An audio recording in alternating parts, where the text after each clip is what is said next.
Quand David est venu me porter sa carabine pour que je fasse un muzzle brake dessus, il m'a demandé de prendre des photos. Son fils voulait savoir comment que ça se faisait un compensateur puis comment c'était installé sur la carabine. Fait qu'au lieu de prendre des photos, j'ai décidé de faire une vidéo. Ça va être plus simple de même, plus simple à expliquer. Fait que voici comment je m'y prends pour installer un compensateur sur une carabine.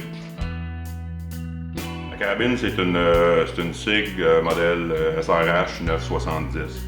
C'est une carabine que c'est facile d'enlever le canon. Fait que la première étape, c'est de démonter la carabine puis d'enlever le canon. Puis là, on va le monter sur le tour, puis on va machiner le bout pour faire des filets.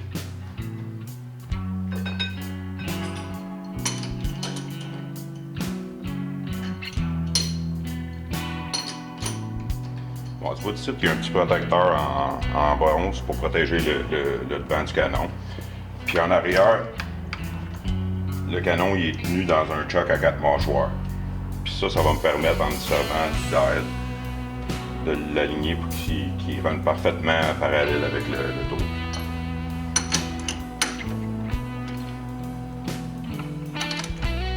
Chaque petite ligne sur le dial, ça représente un demi-millième. Fait que là, le but c'est de l'emmener que ça bouge pas comme ça. Là, on est en dedans d'un demi-millième sur l'alignement du tour.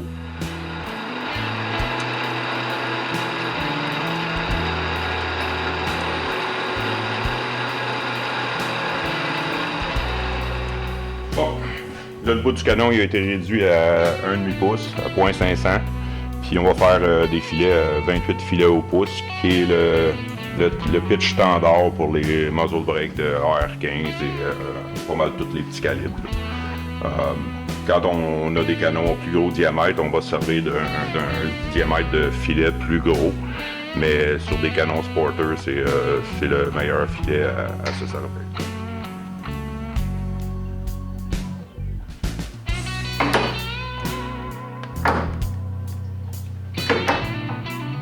Ça, c'est le gearbox de la machine. C'est ça qui ajuste les différentes vitesses sur l'auto, que ce soit la vitesse de rotation ou la vitesse d'avance du chariot.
Bon, une fois machiné, ça a l'air de ça le bout du canon.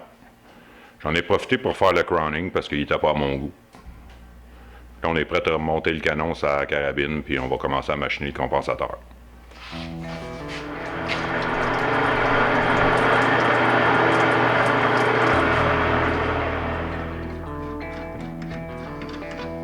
Bon, la première étape pour finir l'installation et la fabrication du muzzle brake, c'est que j'ai tourné un bout de rod d'1,5 pouce, j'ai fait des filets, pareil comme si c'était un canon pour visser le compensateur.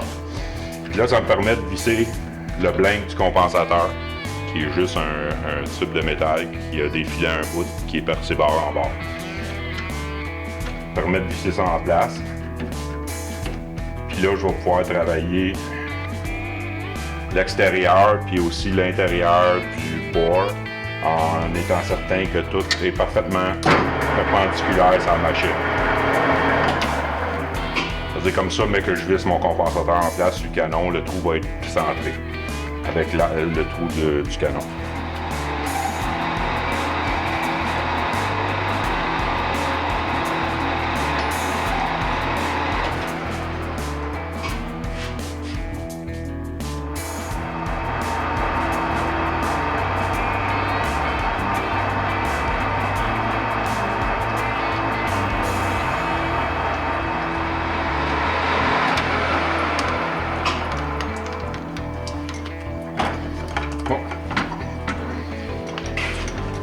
Fait que là, une fois machiné de même, on est certain que l'extérieur et l'intérieur du camp sont tous perpendiculaires puis tout est centré. Fait que là, on va pouvoir aller couper les portes dans le compensateur. Fait que là, on se retrouve avec un blingue de compensateur qui reste au bout du canon. Puis on va prendre nos repères pour pouvoir l'indexer et machiner les portes.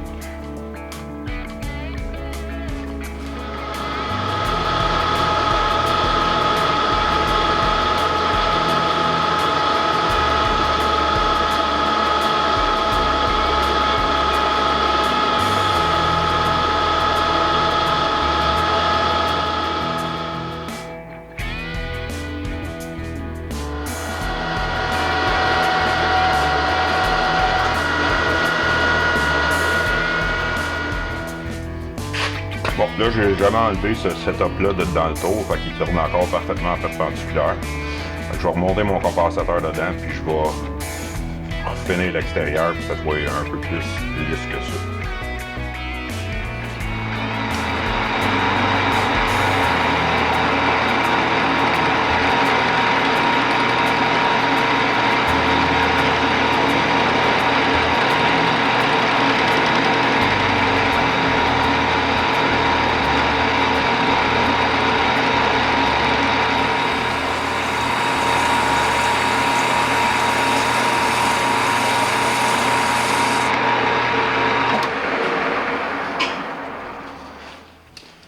Je vais en enlever un peu sur la face parce qu'il est un peu trop long.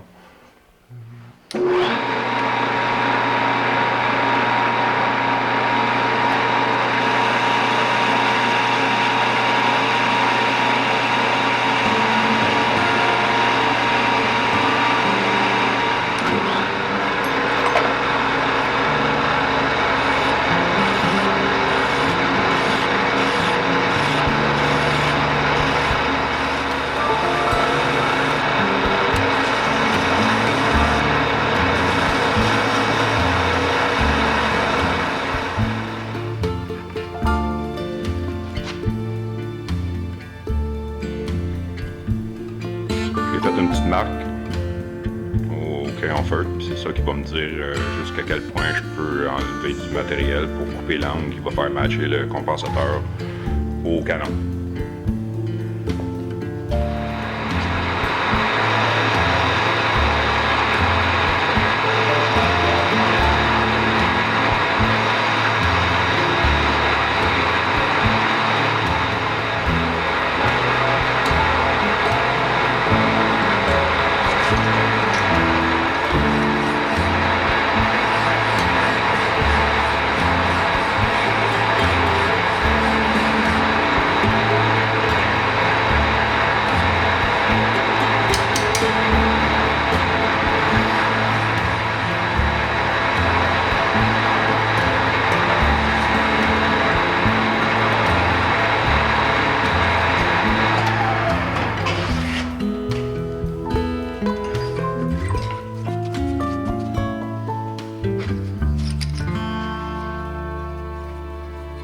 Ça, c'est le reamer que je me sers pour éclairer les 270. Un reamer qui mesure 307. Ça veut dire que c'est 30 millièmes au-dessus du diamètre du plomb qui est 277.